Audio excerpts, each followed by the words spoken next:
Well, 11:09, and so, arguably, they're still the greatest rock band on the planet. In 2007, they reformed to play a one-off gig at the O2 Arena in London. 20 million people applied for 18,000 tickets. Led Zeppelin broke up in 1980 following the death of their drummer John Bonham. But since then, interest in the band remains remarkably high. They have a new reissue programme coming out very shortly. I've been speaking to a guitarist who started his career in groups, then he went on to become one of the most famous session men of all time, playing on hits by people like Tom Jones, Dusty Springfield and hundreds more. His name is Jimmy Page, the lead guitar player of Led Zeppelin.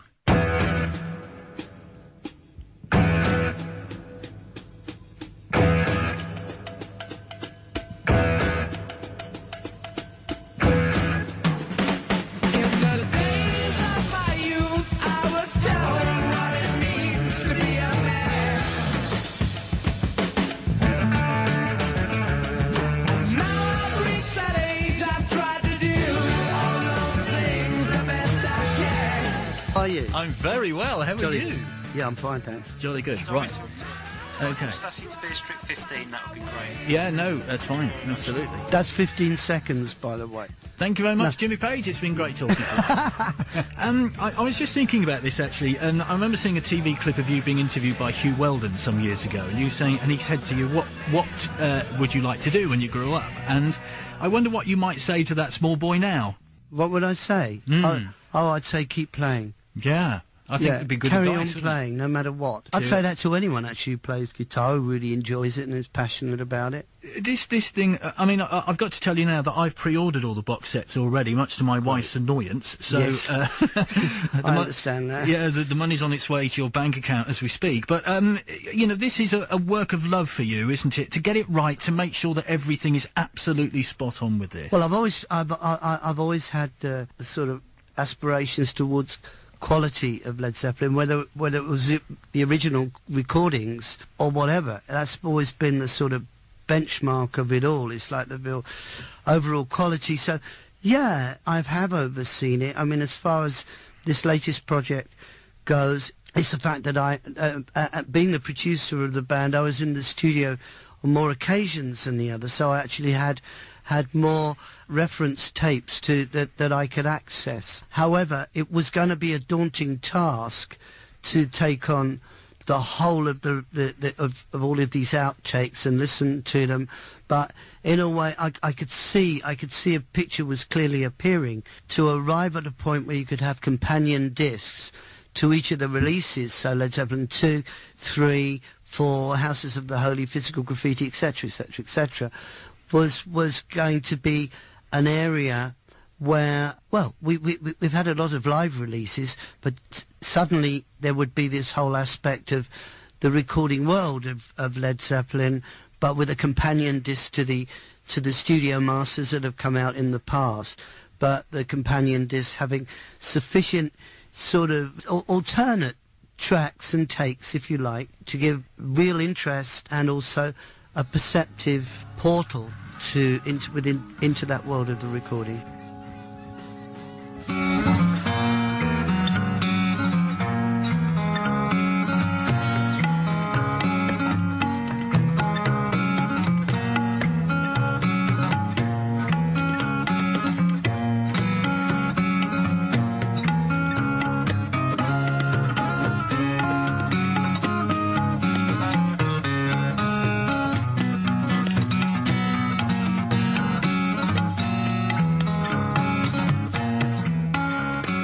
Fans, of course, we were only very rarely allowed into the world of Led Zeppelin because, of course, you never did TV and there wasn't the internet around when we were buying your records originally, so it was a very rare glimpse that we got when the records came out or we saw you live. I mean, were you aware of that you know, that we leapt upon these things because this was the one insight we had into the world of the band? Yeah, well, you see, when at the time when it was when it was an active band, the thing that we had to do, as did most other bands, all other bands really, was to record an album, put it out and tour and promote it, you know. But we were the sort of band who would actually be going out and performing the album before the album actually came out. But that's basically what we had to do there. You're right in so much as the television. We didn't do much television because the recorded sound was so bad. It was better for radio. I don't know why they didn't have really good engineers in on television, but because of that, there's a lack of source material that is visual, so there's precious little footage of Led Zeppelin. But now, as you quite rightly say, with the internet, there's just so much that is out there relative to new bands, you know, which they're probably new bands have got a wealth of material that, in actual fact, Led Zeppelin didn't have in a visual capacity. However, you know, there are these sound recordings, and relative to the fact that there have been so many live recordings that have preceded this, it seemed to me a necessity. If the rest of the band were okay with it, because it's everybody's performance involved here, there's a real legitimate situation here for putting out all this extra material, because you know, people have, as you sort of alluded to, there was sort of there were just the releases that came out at the time of these albums. There wasn't that much that you know, in between. But now, you know, on reflection, we've got like this portal, this window, this entrance into the world of recording for the time scale of each of those albums. So I know it's just really interesting. Obviously, this is coming in waves, isn't it? And how did you work this out? And was there a process you went through in which to say, like, the first three are going to come out now, then the next three? Well, was there a... Well, I'll tell you exactly how I went about it. I went about it thinking, this is an epic task. I've got to, you know, I've really got to do this properly, or there's no way to do it at all. So I had to make sure that I was at the point, and have been for a while now, where I completed the whole of the catalogue with the companion disc right through and including Coda. Sorry. So that was that. But then it's more a question of okay, well, how does that fit into the world of the record company and the releases and in the real world, you know? So the point of revisiting everything from a sonic perspective of the studio albums and how things are heard, that goes without saying that you should do that. We're 20 years away from the last remastering, which was done on the advent of CDs. But now we've got, you know, the whole aspect of the, you know, the digital market and the way that things are heard digitally, as well as now the resurgence of vinyl and CDs. All of it was really legitimate to do, but to actually have this addition of all this extra stuff is where that is unique. I know other people remaster their catalogues. Maybe they don't even put 20 years between it. but you know, it's been done. It's been done with sort of taste, and the word here is sort of quality.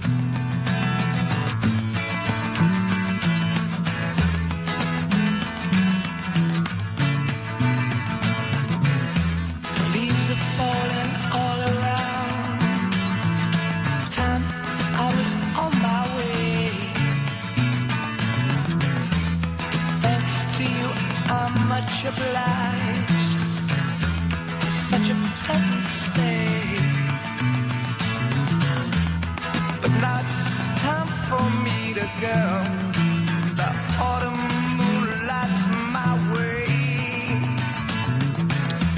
But now I smell the rain, and with it pain, and it's heading my way. You mentioned vinyl, of course. It's lovely. It's kind of come full circle in many respects, hasn't it? It's lovely that we're seeing that back again, and record players are being dug out and you can put them on the way you used to do it. It's a lovely way to do it, isn't it? Yeah, well, you know, it's like revisiting old friends, I think. If you've had a vinyl collection and you haven't been able to listen to it for a while because maybe certainly sort of 7-inch records didn't mix with children. If you've had children, you sort of kept moving your vinyl collection out the way in case they got used as frisbees, you know.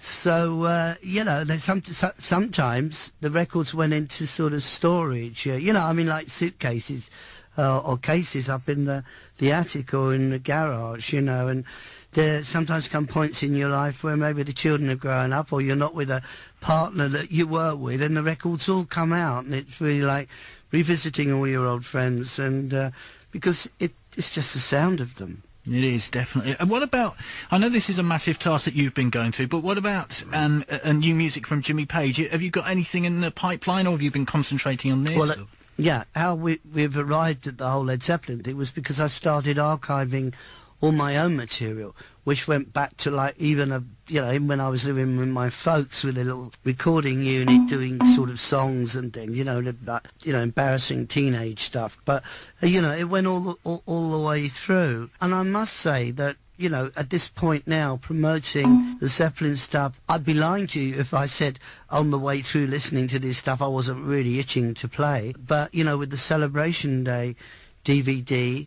And there was a certain amount of time that was put into that, and then I ran straight into continuing on with all of the stuff which we're now talking about on the companion discs and re-releases and all of this stuff.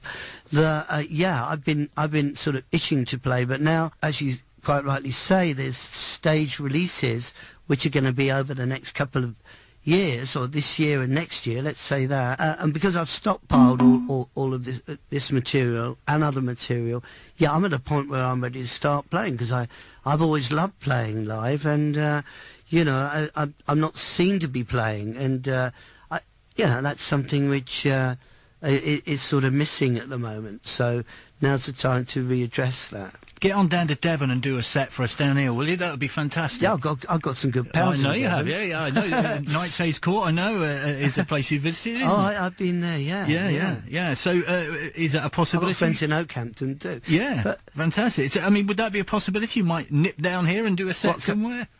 Well, yeah, when I'm up and running, what you have to understand is I haven't got a band together to play with at the moment, and I've been so focused on doing all of this other stuff properly that it goes without saying that once I move into the thing of actually manifesting what music I've got playing live, the new music that I've had under my belt for a while, then I'm going to get a band, and then when I've got a band, I'll be out there playing, because something, I'll have to be paying this band, so I better make the most of it, hadn't I? Fantastic to talk to you. I know people say this to you all the time, but I can't tell you an impact that your group has had on my life. It's just been fantastic, so thank you for that. Fabulous, thank you. And I'm very much looking forward to this. Is this the definitive package finally? Do you think this is the definitive remastering, or can you never say that? No, it should be the definitive remastering of the studio albums, because, as I said, I've actually, we've got to the point. Obviously that relates to the companion disc, because there are already files now, digital files that will high resolution, to the point that it'll handle any new format of on the Audible sort of stage, whatever comes in, So there shouldn't be any necessity to do any more remastering. But it might be in another sort of 20 years, but I'll be dead by then, so that's all right. Well, bless you. Thank you very much indeed. And obviously, it's extraordinary. The impact of this band is just immense. It's getting bigger and bigger, isn't it? Well, it's in so much that, people listen. They listen intently, and then they embrace it, and that's really great. Such fine musicianship here from the four members of the band, and it was done so well in the first place that people really get it. But the other thing is that young musicians really get it too. So that's really rewarding for me, because I learnt from playing from records and moving the record arm back, and in investigating these solos of things that I wanted to play, from these rockabilly records, these blues records. But it was the spirit of what they were putting out that drew me into it to make me even want to play. And it's really great when people say that the band have been an inspiration to what they do, and it's made them want to play in the first place. Well, that's great, because it just passes on the baton, doesn't it?